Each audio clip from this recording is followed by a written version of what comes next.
నియోజకవర్గాల పునర్విభజనపై రేవంత్ ప్రతిపాదించిన hybrid model కు కిషన్ రెడ్డి కౌంటర్ ఇచ్చారు. రేవంత్ చెబుతున్నట్లు హైబ్రిడ్ నమూనా ఎక్కడా లేదని, ప్రపంచంలో ఎక్కడా ఈ విధానాన్ని అమలు చేయలేదని కిషన్ రెడ్డి అన్నారు. అంతకుముందు 50% జనాభా 50% ఆర్థికాభివృద్ధి ఆధారంగా నియోజకవర్గాల పునర్విభజన జరగాలని రేవంత్ అన్నారు. హైబ్రిడ్ మోడల్ నేను ప్రపోజల్ చేయదలుచుకున్నా.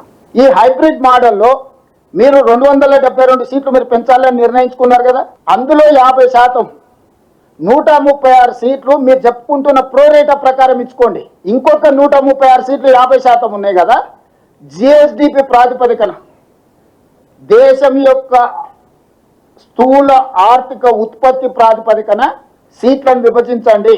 హైబ్రిడ్ నమూనా అంటే 50% ఏమో జనాభా ప్రాతిపదికన చేయాలంటాడు, 50% సీట్లేమో మరి ఆ రాష్ట్రాల అభివృద్ధి ఆధారంగా అంటే ఎకనామిక్ ఇండెక్స్ ఆధారంగా, అదేవిధంగా జీడిపి వృద్ధి రేట్ ఆధారంగా సీట్లు పెరగాలంటాడు.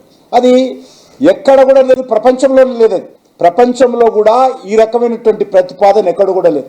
ఎక్కడైనా వెనుకబడిన ప్రాంతాలకు రాజకీయంగా, సామాజికంగా, ఆర్థికంగా ప్రాధాన్యత ఇచ్చి ఆ వెనుకబడిన ప్రాంతాలను చేయూతనివ్వాలనుకుంటారు. నేను ఒకటే అడుగుతా ఉన్నాను, రేపు అసెంబ్లీ సీట్లు తెలంగాణలో మరి ఎకనామిక్ ఇండెక్స్ ఆధారంగా, జీడిపి వృద్ధి రేట్ ఆధారంగా చేయాలనుకున్నప్పుడు మరి ఆదిలాబాద్కు సీట్లు తగ్గిస్తారా అని అడుగుతున్నాను. ఖమ్మంకి సీట్లు తగ్గిస్తారా? హైదరాబాద్, రంగారెడ్డి జిల్లాలో మాత్రమే సీట్లు పెంచుతాడా అసెంబ్లీకి?